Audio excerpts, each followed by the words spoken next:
La fonction si est l'une des fonctions les plus populaires de Microsoft Excel. Elle permet en effet d'établir une comparaison entre une donnée et un résultat souhaité. Salut à tous, je suis Josué Yaovi de la chaîne Casino et au travers de cette vidéo, nous allons découvrir l'utilisation de la fonction si de Microsoft Excel et ceci par tous ces différents cas. Nous allons donc découvrir dans l'ordre hiérarchique des difficultés quels cas vous pouvez rencontrer dans la vie réelle dans votre utilisation de la fonction si de Microsoft Excel. Commencez donc par nous lâcher un gros pouce bleu vers le haut, ça fait toujours plaisir et ça va nous aider également car la vidéo sera plus recommandée par YouTube. Et si vous êtes nouveau sur la chaîne, n'hésitez pas à vous abonner car par ici nous envoyons du lourd chaque semaine. C'est parti, on se lance direct. Deux possibles résultats sont attendus quand vous utilisez la formule si. Alors l'un quand la condition que vous avez entrée est vérifiée et l'autre quand la condition n'est pas vérifiée.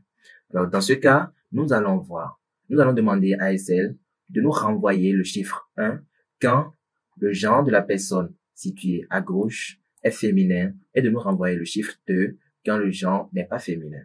Pour ce faire, je sélectionne la première cellule et avec la touche F2, je passe en mode saisie, je tape ensuite égal et j'écris si, je sélectionne la fonction si et voilà. Premier argument, je dois entrer le test logique. Dans notre cas, il s'agit de si le contenu de la cellule E3 est égal à féminin. Et donc, étant donné que féminin est un test, il faudra mettre ça en guillemets.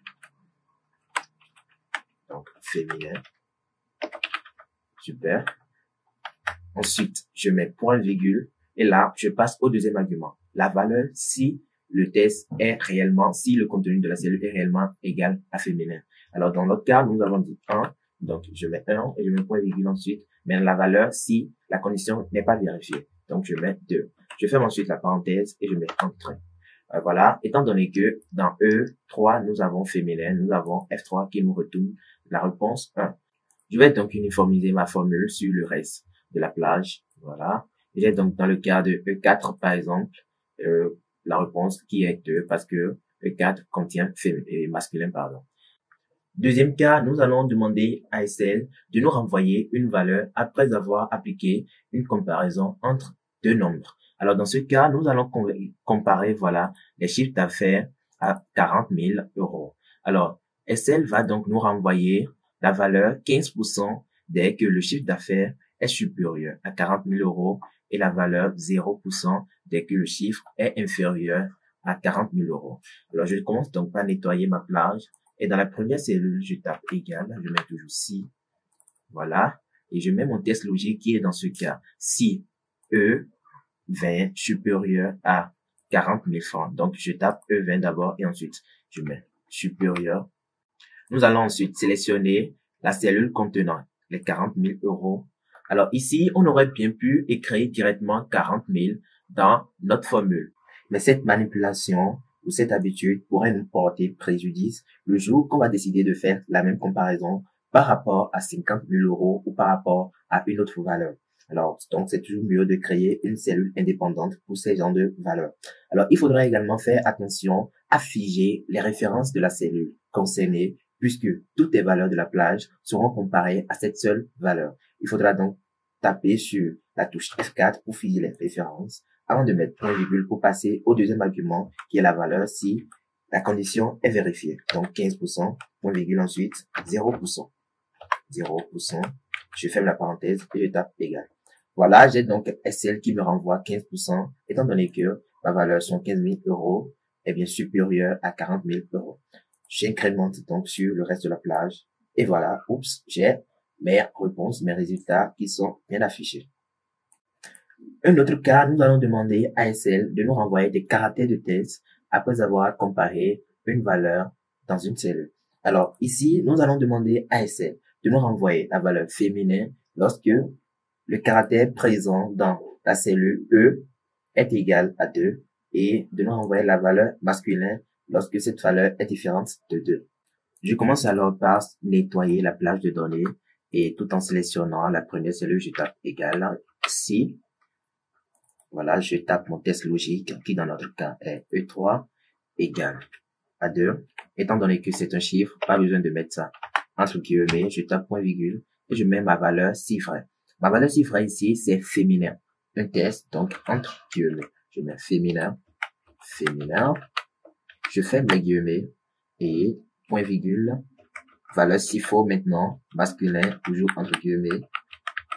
C'est très important. Je ferme les guillemets, je ferme ma parenthèse, je tape égal.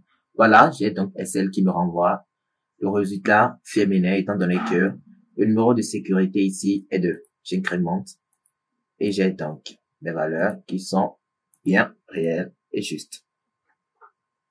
Nous allons voir maintenant le cas où le test que nous allons demander à SL de renvoyer serait vrai ou faux. Alors, la nuance ici avec les autres tests, c'est que vous pouvez automatiquement écrire votre test, donc sans guillemets, et SL va vous renvoyer la réponse souhaitée. Alors, je nettoie donc ma plage de données. Et dans ma cellule, je tape égal si, voilà, je mets mon test logique qui sera supérieur à celui-ci, voilà, point virgule. Bon, je dois d'abord figer les valeurs. Et ensuite, je mets point virgule. Je tape vrai directement. Voilà. Il y a même Excel qui me propose vrai. Cela veut dire en fait que Excel reconnaît automatiquement les tests vrais et faux. Voilà. Donc, je peux choisir faux là directement et fermer ma parenthèse, puis entrer. Voilà. J'ai donc ma valeur qui est exacte. Dans ce cas, nous allons demander à Excel de nous renvoyer le résultat d'une opération après avoir fait sa comparaison.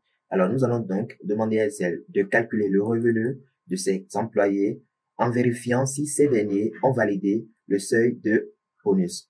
On vérifie donc que G4 est égal à vrai et quand c'est bon, on renvoie la valeur de l'opération salaire de base multiplié par le coefficient de majoration 1,15 qui est bien présent dans notre cellule ici. Alors, je commence donc par nettoyer la plage et en me rendant dans la première, je tape égal si, je sélectionne si et notre test logique ici, c'est G2 égal à vrai.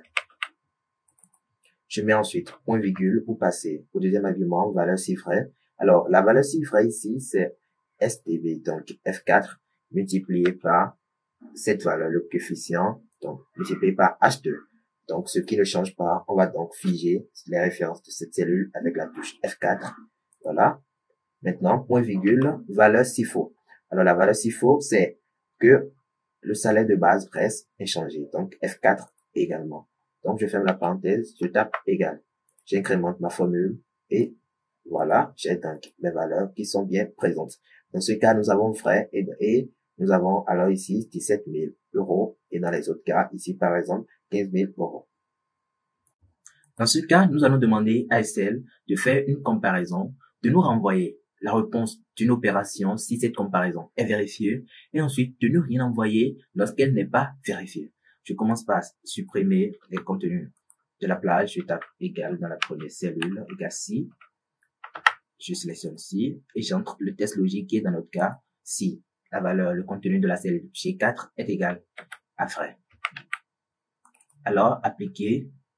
Donc, valeur si vrai, on va appliquer un pourcentage de 2% pour trouver le bonus. Donc, multiplié par ceci, qui ne change pas, qui sera donc figé avec la touche F4, point virgule maintenant, et je dois entrer la valeur s'il faut maintenant, qui est en fait rien. Alors, rien sur Excel, c'est que vous devez mettre les deux guillemets sans rien mettre à l'intérieur. Vous pouvez laisser un espace comme vous pouvez ne rien mettre. Égal. J'incrémente alors ma formule sur le reste de la plage. Et je remarque donc qu'il y a bien des cellules qui ont été laissées vides. Et quand on regarde à gauche, nous voyons que la condition n'est pas vérifiée dans le cas puisque nous avons faux. Un autre cas, nous allons demander à Excel de nous renvoyer le résultat d'une opération ou de nous renvoyer le contenu d'une cellule après avoir vérifié si une autre cellule n'est pas vide. Ici, nous voulons trouver les revenus de chaque employé en faisant la somme de son salaire de base avec son bonus, si il en a un bien sûr.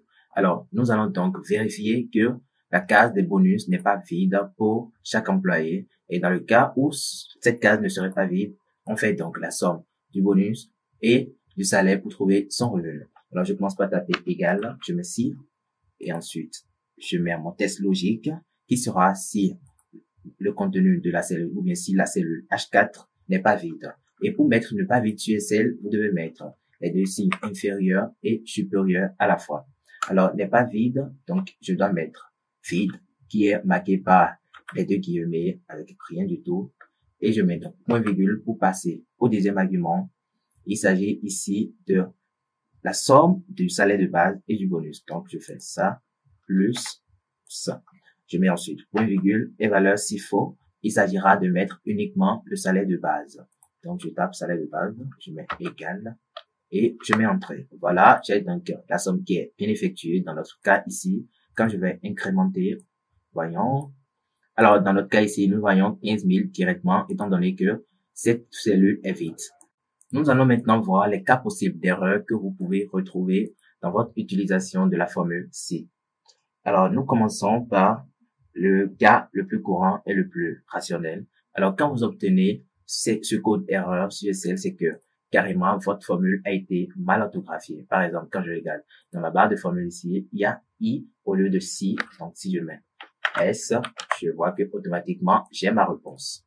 J'incrémente et voilà. Donc, dans l'autre cas, vous pouvez avoir 0, par exemple. Alors, si vous avez 0, c'est que vous n'avez sûrement pas renseigné un argument de la formule. Donc, par exemple, d'abord, bon, on constate d'abord que nous avons juste deux arguments, le test logique et ensuite un argument et la valeur si vraie. Alors, la valeur si faux ici, par exemple, si je mets 4, juste pour vous montrer, je tape égal, je vois que la valeur si faux est bien présente là. Alors, j'ai cette erreur qui me montre que le contenu, la formule appliquée dans cette cellule est bien différente de celle qui est appliquée dans les autres, évidemment. Voilà, ce sera donc tout pour cette vidéo.